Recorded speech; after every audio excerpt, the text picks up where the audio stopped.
নমস্কার বন্ধুরা, আজকে আমি সন্ধেবেলার জলখাবারে বানাবো সুজির আপ্পাম। সুজির আপ্পাম বানাতে আমার লাগছে যে কোনো রকমের সুজি, আর সুজির মধ্যে দেব টক দই। এরপরে গাজর, বিনস আর কাঁচা লঙ্কাগুলো কুচি কুচি করে কেটে নেব। তারপর সবজিগুলোকে সুজির মধ্যে ঢেলে ভালোভাবে নেড়েচেড়ে মাখিয়ে নেব। যারা ঝাল খেতে একদমই পছন্দ করো না, তারা কিন্তু লঙ্কাটাকে স্কিপ করতে পারো। ভালোভাবে নাড়াচাড়া করে তারপরে দেব স্বাদ মতো নুন, দেব আগে থেকে বানিয়ে রাখা শুকনো খোলায় ভাজা জিরে, ধনে, শুকনো লঙ্কার গুঁড়ো, তারপরে দেব গোটা জিরে বেশ খানিকটা। এরপর জল দিয়ে বেশ খানিকটা নাড়িয়ে চাড়িয়ে নেব।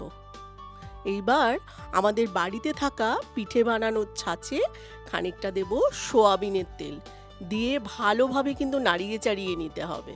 এরপর একটু গরম হতেই চামচের সাহায্যে গোলা ব্যাটারটা আস্তে আস্তে প্রত্যেকটা ছাঁচের মধ্যে দিতে হবে। এই খাবারটি হলো একটি সাউথ ইন্ডিয়ান খাবার।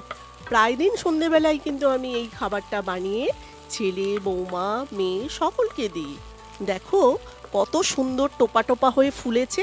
তারপরে চামচের সাহায্যে উল্টে পাল্টে একটু ভেজে নিতে হবে।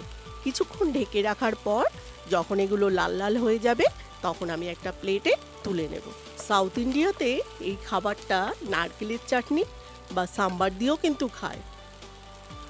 আজকে আমি সময় একটু কম থাকাতে ওগুলো কিন্তু কিছুই করিনি, দিয়েছিলাম টমেটোর সস, আর সেটাই দিয়ে ছেলে মেয়েরা খুব তৃপ্তি সহকারে খেয়েছে।